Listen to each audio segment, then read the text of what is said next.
You're listening to the Catholic Wives Desiring Peace podcast. Today's episode is number 5 in our husband series titled 3 Essential Things Your Wife Needs to Hear from You. Are you a Catholic wife grappling with challenging in-laws?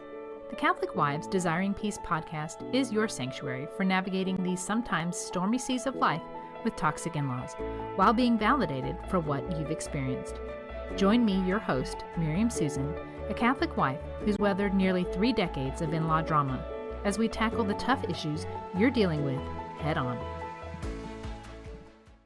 Hi, Miriam Susan here. Welcome to this 5th episode in the husband series that I have been doing for the last, 5 weeks. And it's all about things that you probably want your husband to hear. And sometimes it's better if he hears it from someone other than you. Everybody knows that there are certain topics that usually tend to be received a little bit differently if they are spoken by somebody else. You could have, a good friend, a parent, your husband, your child tell you something over and over again, but it isn't until you hear it from somebody else that it actually clicks. So if this is the first episode that you are listening to in this series, I highly encourage you to go back to the first episode, and that would be episode number 35, and listen to that one because it kind of goes into a little bit of why I'm doing this. And then you can also go back to the very first episode of my podcast, episode number 1, and it kind of goes into my story, our family story, and really what kind of brought me to the point of having this podcast, Catholic Wives Desiring Peace, and a little bit of the backstory behind it. So today we're going to be talking about some things that wives need to hear from their husbands. I've narrowed it down to just 3 things. Of course, there's probably a lot of things, a lot more things that your wife needs to hear from you, husbands, if you're listening. But these seem to be the ones that are most relevant to this topic of being in a dysfunctional family dynamic with in-laws who are maybe controlling, demanding, and sometimes toxic. So these are some things that being a wife in this kind of situation, these are 3 things that I really needed to hear from my husband. And sometimes I didn't. And that's kind of what makes me realize that I really needed to hear them. So again, if this is your first time tuning in, for a backstory, go back to those other episodes that I mentioned so you get some frame of reference. The first episode I did in this series is called The Comparison Exercise. It's a little exercise that you can go through. I'm not going to give you a spoiler. You'll just have to go listen to the episode. The second one was Understanding Catholic Family Order, understanding the proper order of a Catholic family. And that's really important to understand when you have parents or in-laws who are a little more demanding and a little more controlling of your time. The next one in this series is called Forsaking All Others. And it goes back to our marriage vows when we say we will forsake all others when we are getting married and just what all that entails. And then last week's episode was The Hidden Toll, How In-Law Stress Affects Your Health. And it really dives into some of the personal things that I've had to deal with due to the long-term stress of being around toxic and demanding in-laws and how that has played out in my life and how it can play out in the life of your wife if you are a husband listening to this. So I do want to thank you if you are a husband listening. God bless you. Thank you for validating your wife and taking the time to listen to these episodes. I'm sure that your wife is extremely thankful for your willingness to listen to these episodes. So thank you on her behalf. Thank you. Thank you for taking the time to listen. So let's go ahead and jump into the 3 essential things that your wife needs to hear. Number 1, I've got your back. This phrase is one that really will reassure your wife that you are her ally and her supporter in difficult situations with your parents, with her in-laws. Why this is important is because it will reinforce to your wife that you are unified with her. It reinforces your marital unity, and it gives her a sense of emotional security. So, when we've got issues going on between your wife and your parents, even if you really don't feel strongly one way or the other, even if you feel like, yeah, your wife's got some valid points and your parents have some valid points, we need to know as wives that you've got our back. We need to know that when the dust settles, you are going to be with us. You chose us as your wife, and we need to know that you will be standing with us as your wife, as your family, when everything is said and done. So, how can you say it specifically? How can you say it effectively? Here's an example. Honey, I've got your back when my mother criticizes your parenting.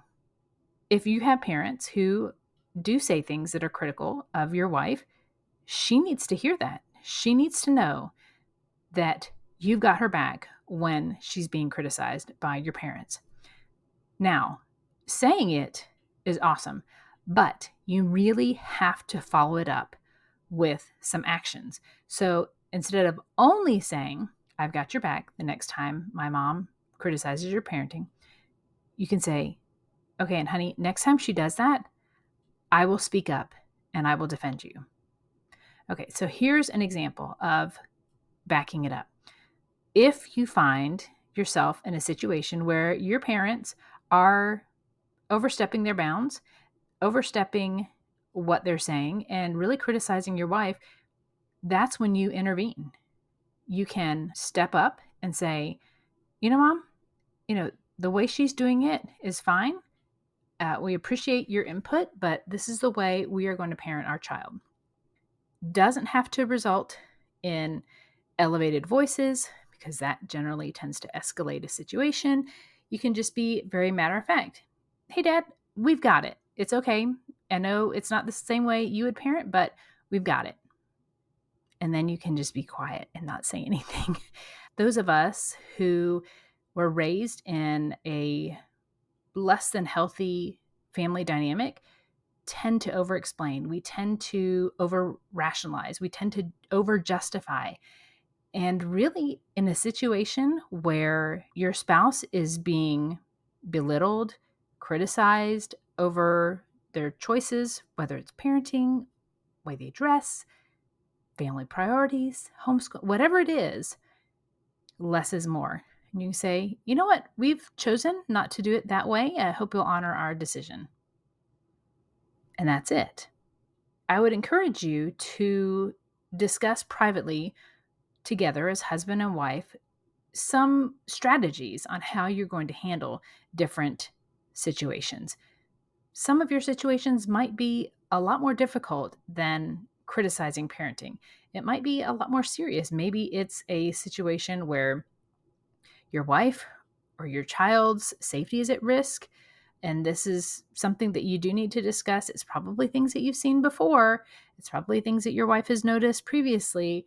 And it's a good idea to take some time to discuss it ahead of time so that you have kind of a game plan and you're not necessarily caught off guard when it happens again, but you have this strategy to handle these specific instances. The second thing that your wife needs to hear from you is our marriage comes first. Now, this will reaffirm to your wife that your primary loyalty is to your wife and to your marriage, not your family of origin. If this seems uncomfortable for you, if this seems a little out of line with how you were thinking, how you were raised, I would encourage you to go back and listen to the episode that I did on the proper Catholic order of families and really understand how a properly ordered Catholic family is set up in terms of priorities. So, why is this important? Why does your wife need to hear our marriage comes first? Well, it's going to address some very common fears that she probably has about divided loyalties, and it can help establish a more united front for the two of you.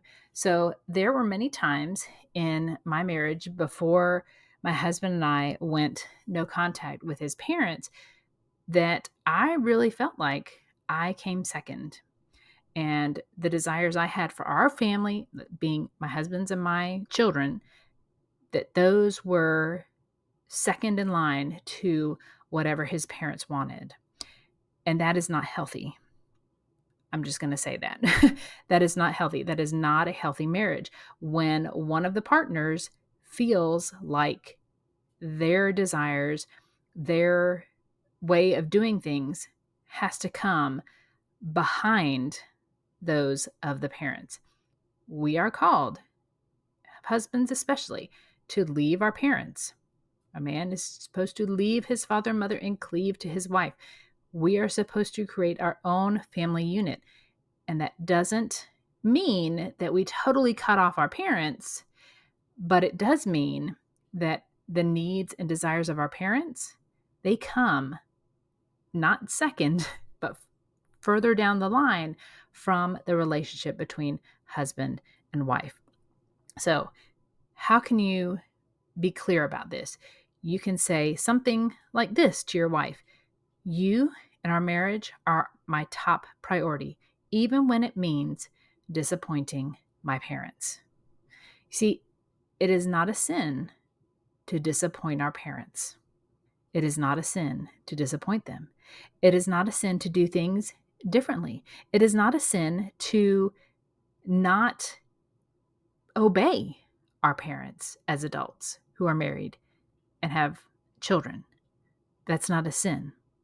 Let's think about what this can look like in addition to saying, you and our marriage are my top priority, even when it means disappointing my parents.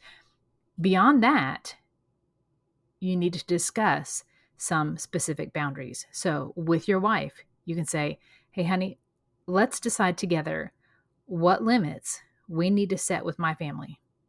I cannot tell you what that would have meant to me to hear that from my husband. It would have meant the world to me to hear that. And when we did finally set some boundaries, it was such a validation of who I was. It was a validation of our marriage, that he was putting our marriage and our family first. And it was a real statement to me that said, okay, I know that I may not have demonstrated your spot and priority in my life in the past, but I am from now on. And that's huge, because as wives, we are looking to our husbands to lead our families. That's a properly ordered Catholic marriage, to have a husband lead the family spiritually and in other areas. And for it to be a guess, a hope, a dream for a wife to have her husband step up and say, you know what, you are my priority, that it's hard. It's really hard. And it's hard to be on the end of it thinking, am I always going to be second in line to my in-laws? It's really, really hard. It sucks, to be honest. It sucks, because that's not what a marriage is supposed to be. So before you have any boundaries that you decide to put into place with your in-laws, discuss it with your wife. Consult with your wife. Come up with a plan together so that you are on that same page and you have that united front. I cannot tell you how important it is to present that united front with parents, with in-laws. You may not think that your parents are all that demanding or toxic or whatever. You might not see them in the same way that your wife does. That's for y'all to work out. I'm not going to dive in there. But if your wife is okay with certain things and not okay with others, you need to present a unified front. You need to show to your parents that you're both on the same page. Why? Because if your parents or one of your parents does end up being a lot more toxic, and perhaps your wife is cluing into it because she can see better from the outside, obviously we're going to see our parents with certain color glasses on because that's who raised us. We're used to how they do things, right or wrong. We are accustomed to, that culture that they have within themselves, within your family. And sometimes your wife can see things that you can't see. And so if your parents are actually pretty toxic, if they see that you and your wife are not on the same page, toxic people will try to exploit that. And toxic people will try to use that to drive a wedge between you and your wife and destroy your family. This may sound really dramatic. However, there are cases where this has happened. So, having that united front is absolutely crucial. Even if you don't think it's that important, it is.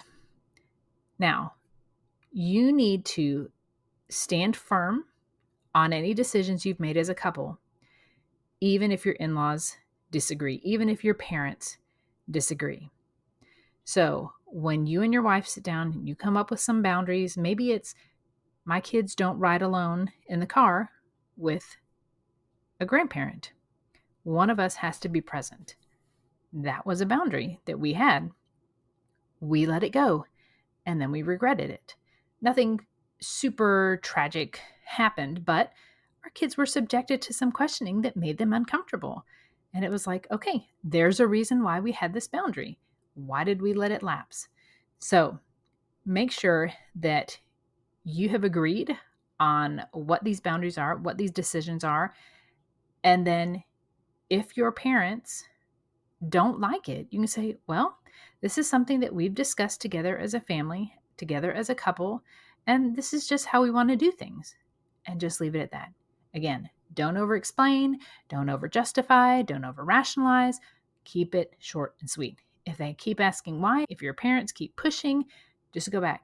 Nope, this is just our decision that we've made, and that's how it's going to be. Keep it short and sweet. All right. Now, the third thing that your wife really needs to hear from you is, honey, I hear you and your feelings are valid. So what is the purpose behind this? Well, this acknowledges your wife's emotions and her experiences without dismissing or minimizing them. There were times when I would express frustration, hurt, concern over issues I was seeing with my in-laws. I would have extreme anxiety before every visit because of just the tension that was there. And I was invalidated.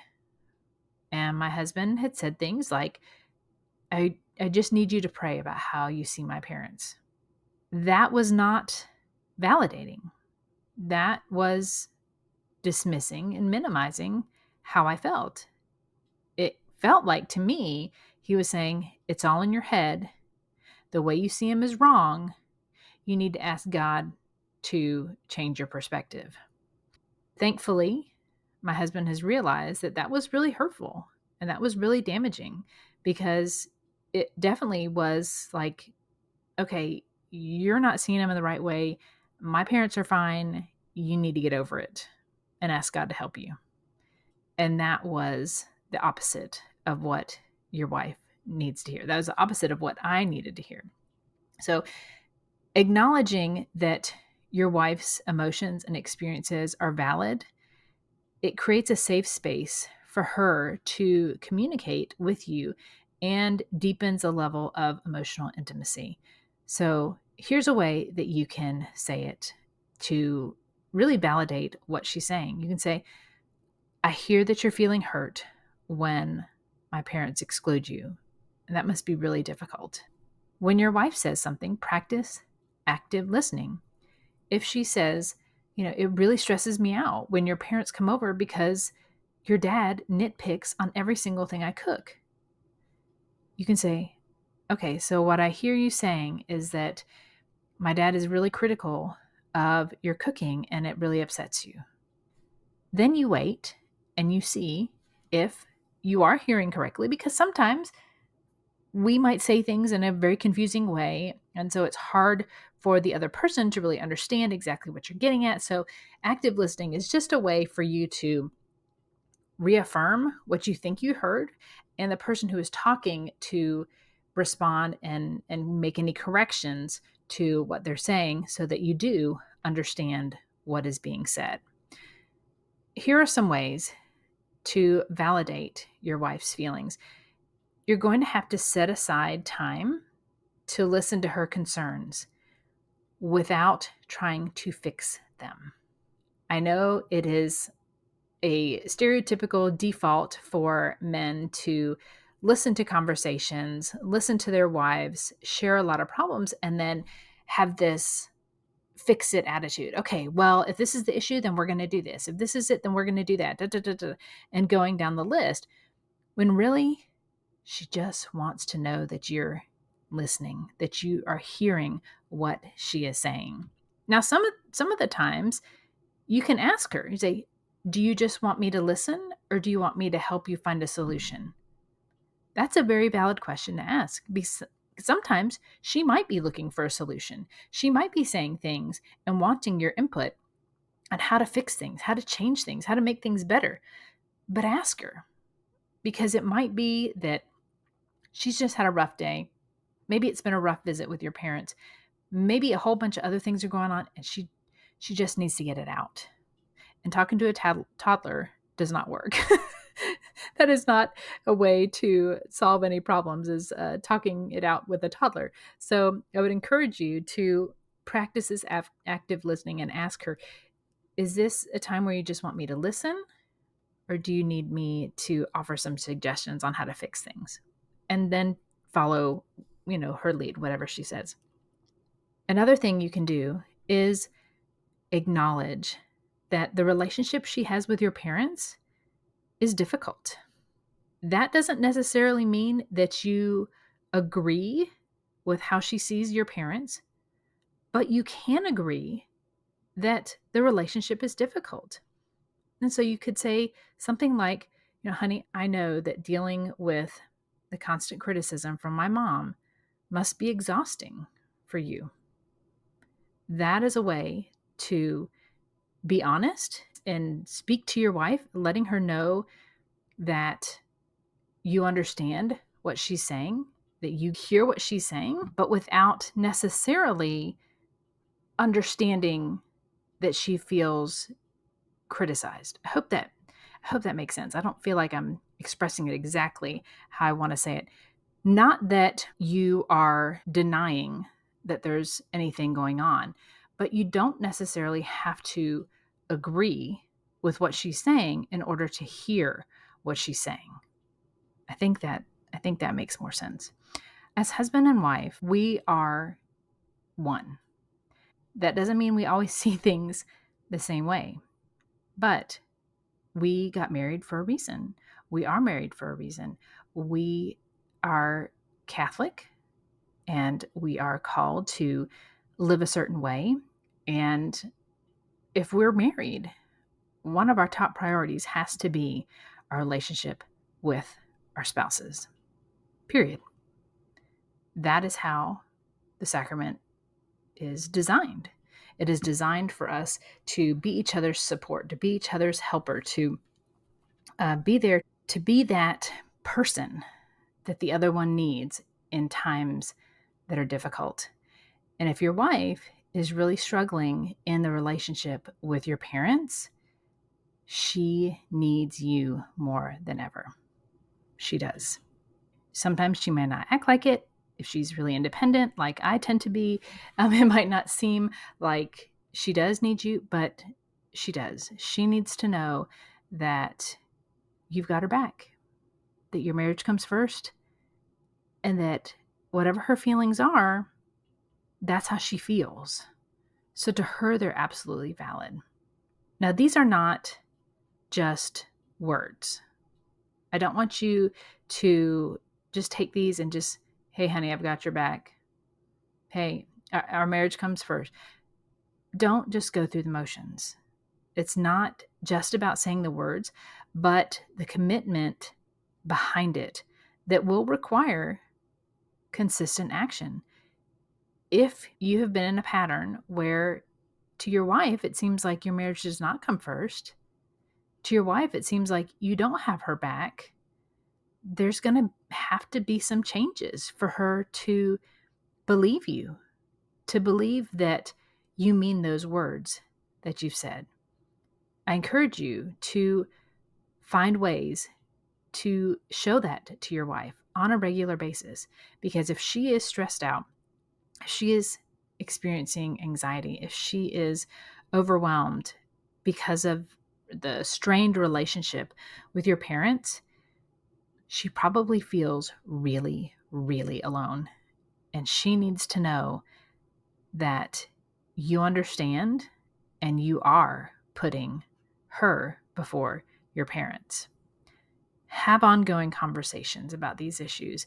And wives, be patient with your husbands as they work through this. Chances are it's hard for him. It's hard for him to reconcile this different relationship. No matter if you've been married 2 weeks or 20 years, there will be a difficulty for your husband to step out of whatever dynamic he was raised in that is causing some tension. If he was raised in a more manipulative or demanding home, it's going to take some time for him to step into his role as husband fully because of how he was trained to think. And I say this from experience because I've been married over 28 years, and there are some spots in our relationship between me and my husband that still have some leftover baggage from how he was raised.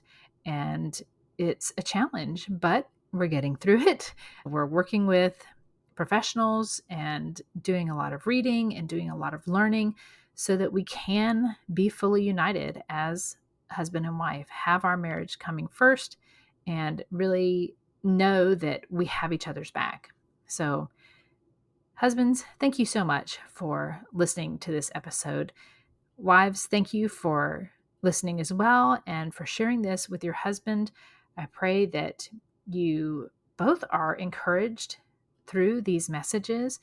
And I have some really exciting episodes coming up. I am going to be interviewing my daughters and my husband, and we're going to be talking about some of these things. And if there's any question that you have that you would like me to ask either my husband or my adult children, please let me know. Please send me a message at hello@desiringpeace.com and put podcast interview in the subject line so I'm sure to find it and see it and have it stand out in my inbox. But we're going to be discussing some of the things that I think you would really benefit in hearing, things that my adult children can tell you about what it was like to grow up in our family with very demanding, toxic grandparents and how it has affected them. And my husband, too, some of the things that he had to overcome, some of the things that he used to think about the whole relationship with his parents. And yeah, I'm looking forward to bringing those episodes to you and bringing some insight into what we've learned through these years of dealing with this kind of relationship and then being on the side of no contact and how that has affected all of us. So thank you so much for tuning in. Again, if you have any questions that you'd like me to ask my husband or my children, send a message with podcast interview as the subject to hello@desiringpeace.com. And I will do my best to include your questions. So until next time, God bless you. Go in peace. Thanks so much for tuning in to today's episode. If you've ever wondered just how toxic your relationship with your in-laws really is, I've got the perfect tool for you.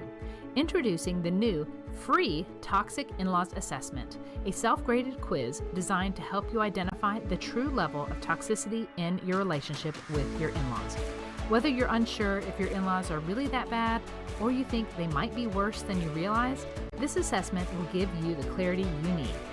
Don't leave it to guesswork. Take the free Toxic In-Laws Assessment now and start your journey towards healthier and more peaceful family dynamics. Visit desiringpeace.com/quiz to get started. Disclaimer. All content and information on this podcast and our website, including our programs, products, and/or services, is for information and educational purposes only and does not constitute professional medical, psychiatric, or mental health advice of any kind, and does not establish any kind of professional client relationship by your listening to this podcast or use of my website. A professional client relationship with you is only formed after we have expressly entered into a written agreement with you that you have signed, including our fee structure and other terms to work with you in a specific matter. Although we strive to provide accurate general information, the information presented here is not a substitute for any kind of professional advice, and you should not rely solely on this information. Always consult a professional in the area for your particular needs and circumstances prior to making any professional, medical, or mental health related decisions.